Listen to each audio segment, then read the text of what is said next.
बेटा ये आपकी वर्कशीट 9 है, पादपों में पोषण। रचना अपने माता पिता के साथ पिकनिक पर गई थी। भोजन लेने के बाद उसने अपने बड़े भाई से पूछा कि भाई पौधे अपना भोजन कैसे लेते हैं। तो उसके बड़े भाई ने बताया कि केवल पादप मतलब पौधे ही ऐसे जीव हैं जो जल, कार्बन डाइऑक्साइड और खनिज की सहायता से अपना भोजन बना सकते हैं। ठीक है ना। बाकी हम लोग हैं, हम अपना भोजन खुद नहीं बनाते, हम अपने खाने के लिए दूसरे जानवरों और पेड़ पौधों पर निर्भर करते हैं। तो जो पौधे हैं वो अपना भोजन कैसे बनाते हैं?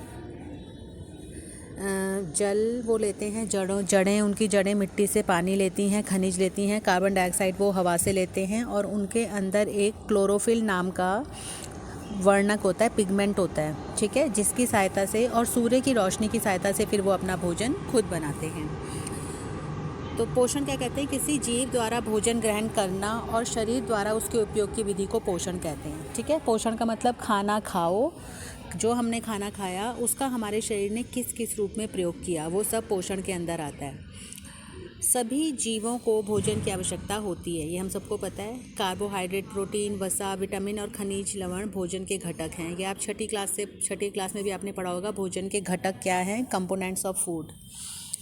ठीक है, भोजन के ये घटक हमारे शरीर के लिए आवश्यक हैं और इन्हें पोषक कहते हैं, न्यूट्रिएंट्स कहते हैं। इनमें से किसी एक की भी कमी हो जाए तो हमें कई तरह की बीमारियां लग जाती हैं। अब पोषण के प्रकार दिए यहाँ पर, स्वपोषी पोषण और विषमपोषी पोषण। अब स्वपोषी पोषण में क्या बेटा? पोषण की वह विधि जिसमें जीव अपना भोजन स्वयं बनाते हैं, जैसे कि पौधे। ठीक है, और विषमपोषी पोषण कौन सा होता है? पोषण की वह विधि जिसमें जीव पादपों द्वारा संश्लेषित मतलब बना हुआ भोजन ग्रहण करते हैं। तो सभी जंतु एवं अधिकतर जीव विषमपोषी होते हैं। बेटा ये वर्कशीट के क्वेश्चन आंसर हैं। पहला है, पौधों द्वारा भोजन तैयार करने के लिए कच्ची सामग्री कौन कौन सी होती है?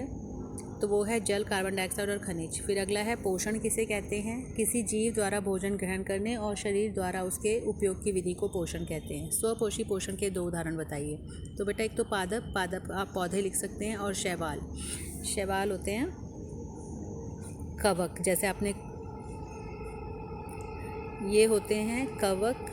अब आप इनको, जैसे काई होती है, ठीक है, आपने देखा होगा जहाँ पानी भरा होता है जिस जगह पर, ऊपर उसके ऊपर हरे हरे रंग के कुछ, जिसको हम काई कहते हैं, लीचन। ठीक है, वो शैवाल होते हैं। विषमपोषी के 2 उदाहरण। विषमपोषी मतलब जो अपने भोजन के लिए दूसरों पर निर्भर करें, तो वो है हाथी और शेर। आप मनुष्य भी लिख सकते हो इसमें।